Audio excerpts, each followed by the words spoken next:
Hi, hello, what's up, and welcome back to my channel. Today we're doing another artsy DIY kind of video.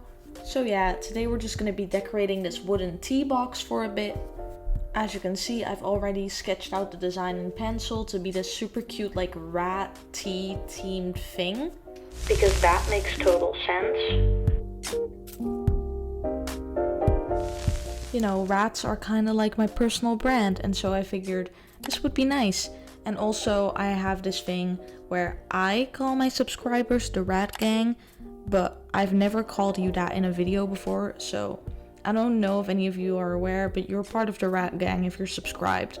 Anyways, let's now just get into the actual decoration part of this video.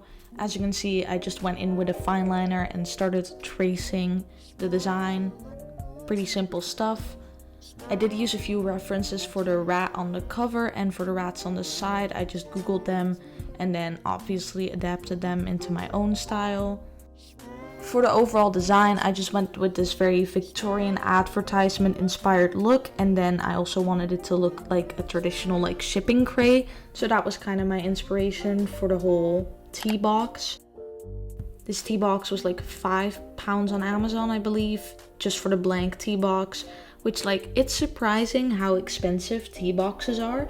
Like, literal, like, fancy ones are like £37. And I was like, what? Why? That makes 0 sense. And so I was like, you know what? I'm just gonna decorate my own tea box. I was originally planning on painting this whole thing, but after first sketching the design, I kind of noticed that I'm not that skilled at painting. That would be literally impossible. As you can see, I'm struggling a little bit with the actual like fine liner work on this box because you need to have a very steady hand. There were some grooves in the wood and I was just really scared of messing it up. Like really anxious, honestly. But overall, it turned out fine. I did smudge the front, which like I felt really bad about that. You know, as a perfectionist, I just have to suppress the urge to completely start over whenever I mess up and just accept the fact that I'm human and that happens, and I have very shaky hands.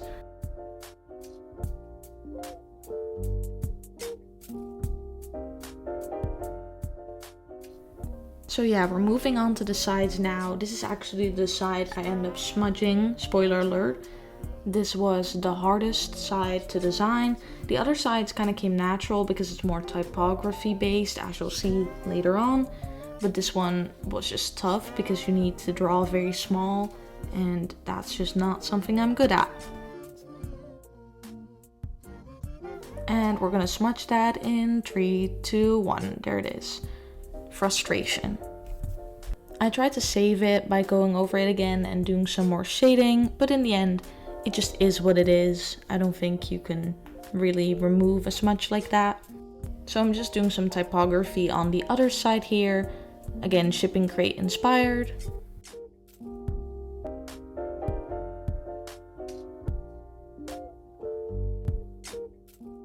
And then for this side, I actually completely improvised this whole thing. I had something drawn out, but I wasn't a huge fan of it. So I just, again, did something shipping crate inspired. Did some text with like a batch number and all of that. And then there was a little blank space, so I just decided to randomly draw a little tea bag on there, because why not? It is a tea box after all.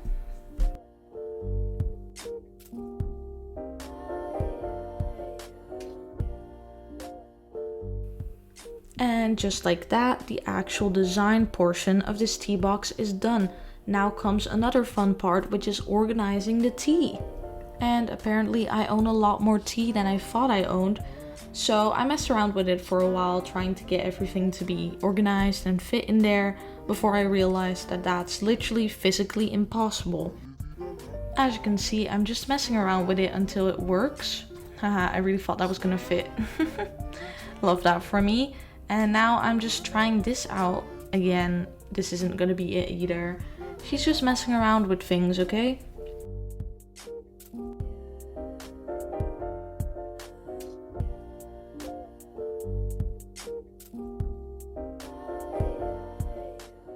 So in the end, I actually did figure this puzzle out. So here in the bottom right, we have all the wintry chai spice kind of teas and just autumnal flavors like that. Then bottom left, we just have some random green teas and also my selection of fruit teas. Top left is for my puka teas, namely the vanilla chai one and the tree cinnamon one. And then top right, we just have boring flavors I don't drink, such as Earl Grey and chamomile, and also random Christmas tea. And that was it for this short little video. I hope you enjoyed seeing a little bit of the creative process. If you did, don't forget to like, subscribe, leave a comment, do all of that stuff because it would really help me out on my YouTube journey. And I'll see you in the next video. Bye!